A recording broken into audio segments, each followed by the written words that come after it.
pasti takut. Kenapa? Otaknya makin banyak sampahnya. Ya.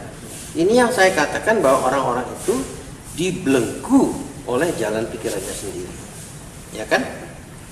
Pasti takut oleh karena dia tidak bisa membebaskan diri dari belenggu itu. Nah, jadi saya kembali ke faktor pertama yang 3 titik tadi. Jangan takut dan jangan berharap, dan harus bebas berpikir, tidak dibelenggu otak kita dengan jalan pikiran kita. Ya kan? Ya, jadi kembali lagi ke 3 titik ini. Takut, berharap, dan belenggu jalan pikiran kita. Pertanyaan Anda kan, makin tinggi orang belajar makin takut dia. Karena di pelajaran itu semua sampah yang mengatakan, oh kamu kalau mau begini harus beginian. Terlalu banyak, atau setiap kali mau apa-apa itu ada perkataan harus. Dari awal saya udah bilang kan, bebaskan diri dari segala tekanan selemah apapun. Jadi bagi kita entrepreneur tidak ada perkataan harus. Bebas mengalir gitu.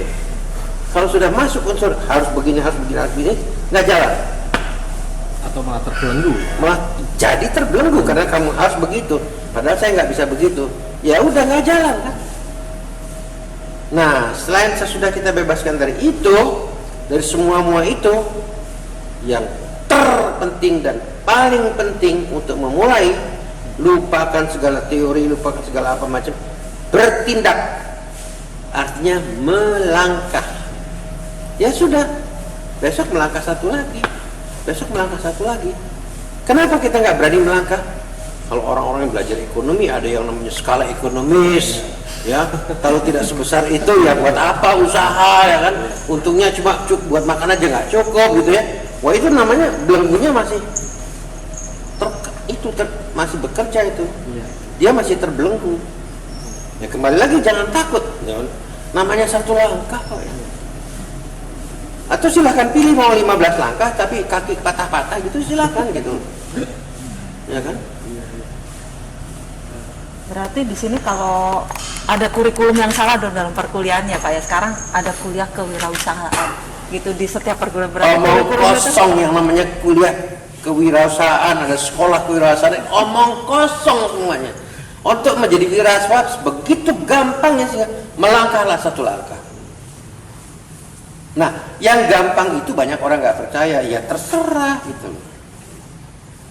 Karena banyak orang yang terbelenggu otaknya mau jadi wirausaha, harus begini, harus begini, harus begini. Nah sekarang nggak ada keharusan, kamu mau minum apa gitu aja. Kata harus untuk wira swasta. Jadi pertanyaan kamu itu ya ada sekolah wira swasta, itu omong kosong semuanya, karena itulah belenggu-belenggu yang makin erat gitu. Yang mengunci kita untuk tidak bergerak itu adalah informasi seperti itu gitu.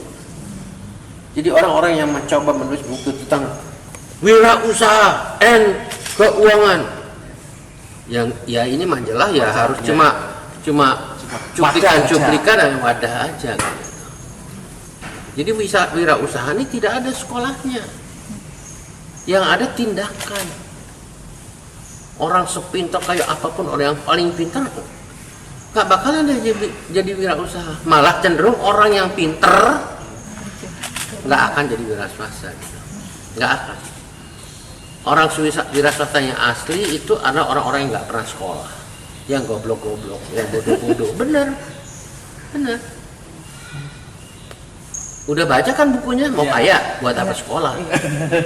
Sekarang saya balik, kamu sekolah kapan kayanya kan? Sederhana kok itu, ya kan? Ya, kamu punya pertanyaan apa lagi? Enggak, tadi di sini ada dikatakan Bapak ikhlas itu ya, ikhlas menerima apapun. Itu seperti apa Pak? Apakah ditipu orang ataukah di dalam perjalanan itu macam-macam, keluar air mata darah, keluar keringat, kekecewaan yang segunung, kendala yang macam-macam.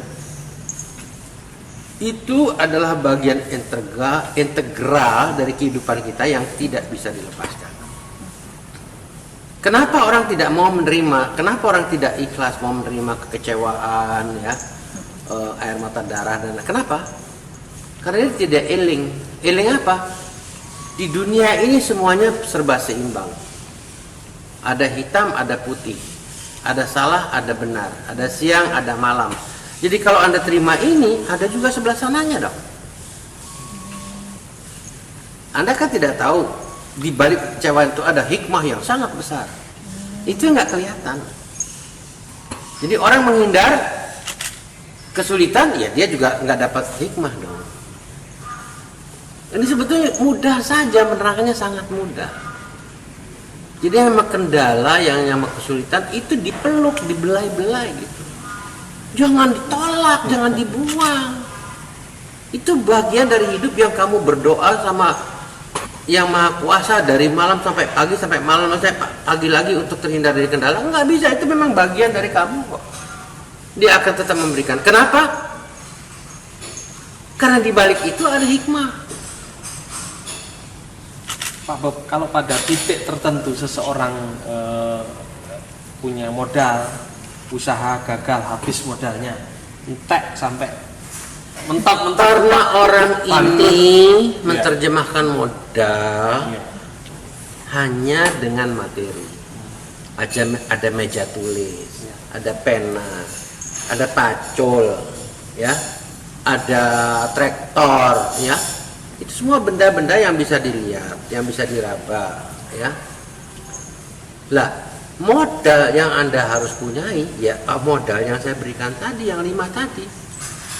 Kemauan, tekad, ya kan? Keberanian mengambil peluang, Tahan banting. tahan banting dan tidak cengeng, bersyukur pada Tuhan dan berguna bagi orang banyak. Inilah modal yang dipunyai. Kalau Anda nggak punya modal ini, saya kasih Anda 100 miliar, besok Anda gendeng, gila, gitu loh, ya kan? Itu pasti gila Anda, jadi gila karena nggak tahu mau apa.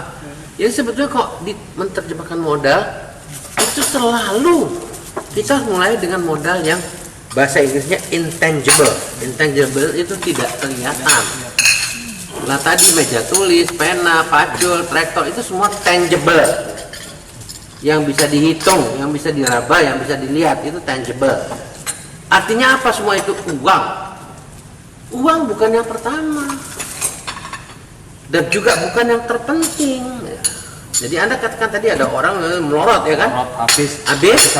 Habisan udah kempes dia, karena dia nggak punya modal yang pertama. Kalau dia punya modal yang pertama, habisan, dia masih orang tahan banting. Saya jalan lagi. Makanya kalau saya itu jangan dengan modal uang dulu. Modal yang intangible tadi itu modal yang utama. Nah orang ini banyak yang belum tahu, banyak yang belum sadar bahwa itu tuh modal gitu. Orang selalu menerjemahkan modal itu duit, itu yang paling salah. Ya apalagi? Ya, selalu duit gitu. Ini modal tuh bukan duit, ya itu yang tadi yang tidak kelihatan yang saya katakan tadi gitu. Tapi selama ini kan keluhan UMKM para pengusaha-pengusaha itu terlalu pemasaran sama permodalan, Pak. Itu gimana itu, Pak? Mereka selalu Ya kan melakukan itu. Anda datang ke saya nanya Bob Sadino, Bob Sadino jawabnya gini. Kalau orang lain itu mengajarkan wah UKM apa segala macam, susah modal, susah pemasaran. Nah itu jangan dibicarakan, itu masuk kesulitan yang Anda harus ambil gitu loh. Bagian dari Hidup Anda. Anda nggak bisa jadi wira swasta kalau Anda tidak bisa menerima kesulitan itu. Kesulitan nggak ada modal. Dia mulai nggak pakai modal. Saya mulai nggak pakai modal. Bahasa Betawi bilang modal peler ya. Modal kan? Nah itu. Dia usaha nggak pakai modal kok. Dia berani. Nah inilah saya kira kekeliruan yang saya katakan jalan pikiran dari informasi kan. Orang itu dapat informasi, kamu kalau mau berusaha harus punya modal dong, ya kan? Kamu harus berusaha, harus nggak boleh rugi dong. Itu informasi kan? Nah itulah sampah. ini masih ada satu hal yang sampah itu yang belum kita bersihkan gitu, Pak Bob. Itu artinya Sampah tidak harus selalu dibersihkan. Tugas Anda bagaimana mengolah sampah itu jadi pupuk. atau Anda keluar dari celah-celah sampah-sampah tadi. Sampah itu mau tidak mau Anda dapat, setiap detik Anda dapat sampah, mau tidak mau. Tapi tadi kan saya katakan Anda harus bebas berpikir. Umpamanya sampah yang masuk ke otak Anda, kamu kalau mau mendirikan perusahaan, tujuan kamu apa? Harus jelas. Karena tujuannya jelas, rencana kamu mengarah ke tujuan itu apa harus jelas juga. Lah tadi saya bilang kan, saya manusia bebas untuk memilih kan. Menentukan apa. Ada orang yang semua terjebak dengan itu. Saya nggak milih itu. Saya milih, saya hidup nggak pakai tujuan. Saya milih nggak pakai rencana. Ya bebas kan saya. Kalau semua orang mengikuti jalan pikiran, nah itu tadi jalan pikiran itulah yang saya katakan sampah. Saya bebas untuk tidak memilih punya tujuan dan tidak memilih karena tidak punya tujuan harus ada rencana. Saya milih yang itu gitu. Nah ini yang saya katakan kebebasan berpikir. Saya bebas dari jalan pikiran kita yang udah merupakan sampah dan kotoran. Lah kalau kita ngikut itu, ya kita ambles kecebur kotoran gitu. Ada yang orang bilang kalau entrepreneur itu Anda harus mengambil segmen produk yang beda supaya bisa masuk ke celah-celah itu. Ya sebetulnya begini ya, kalau itu yang Anda tanyakan, bagaimana sih Anda mau jadi entrepreneur yang ya bisa berhasil gitu kan ya. Tapi kebanyakan orang keberhasilan itu menjadi tujuan. Inilah jalan pikiran lagi yang membelenggu tadi. Ya kan? Ya. Akhirnya jadi ada orang yang bilang, oh saya mau, apalagi memikirkan untuk jadi kaya. Pokoknya itu saya nggak pikirkan. Yang saya pikirkan bagaimana saya melangkah hari ini. Itu aja.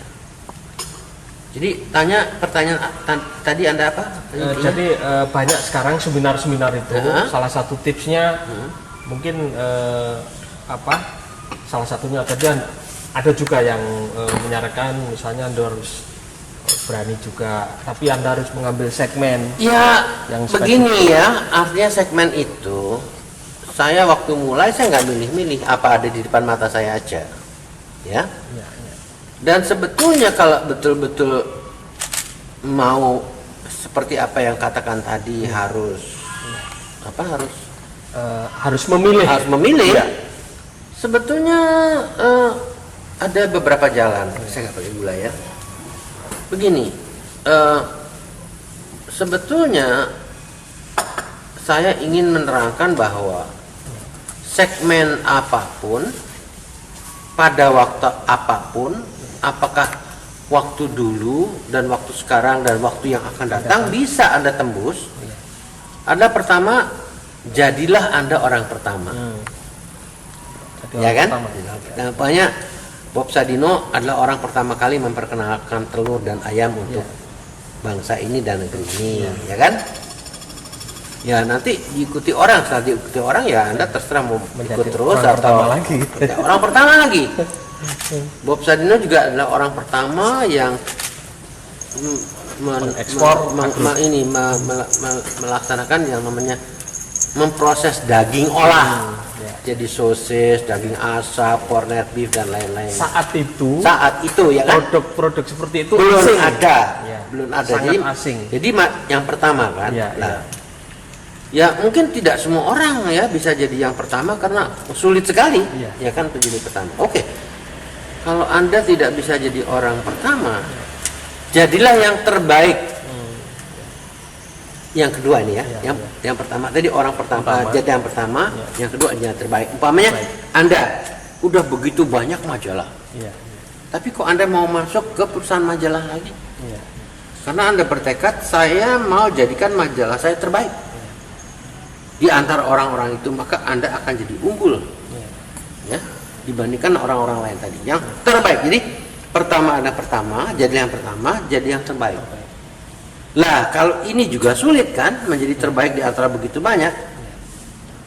Jadikanlah diri Anda berbeda. Seperti dulu belum ada telur yang Anda makan pagi ini, belum ada. Ayam yang Anda makan hari ini tahun 70 belum ada. Ya saya berbeda. Saya mengadakan telur tapi telur yang berbeda. Telur ada, telur ayam kampung. Waktu itu telur Tapi ayam telur kampung saya aja. beda. Ayam dulu ada ayam kampung yang alotnya setengah mati. Saya memperkenalkan broiler yang dimasak 10 menit udah empuk banget gitu. Iya. Kalau ayam kampung jadi sekilo setahun dipelihara itu sekilo aja nggak ada. Kalau ayam broiler ini ya dalam 45 hari udah mencapai 1 kilo lebih gitu. Ya dengan konsekuensi dengan akibat dagingnya sangat empuk. Kita ulangi ya, jadilah yang pertama, yang jadilah yang terbaik, terbaik atau berbeda lah. berbeda. Ya, lakukan sesuatu yang berbeda. Jadi be the first, be the best, be different. Nah ini bahasa Inggrisnya enak gitu ya. Iya.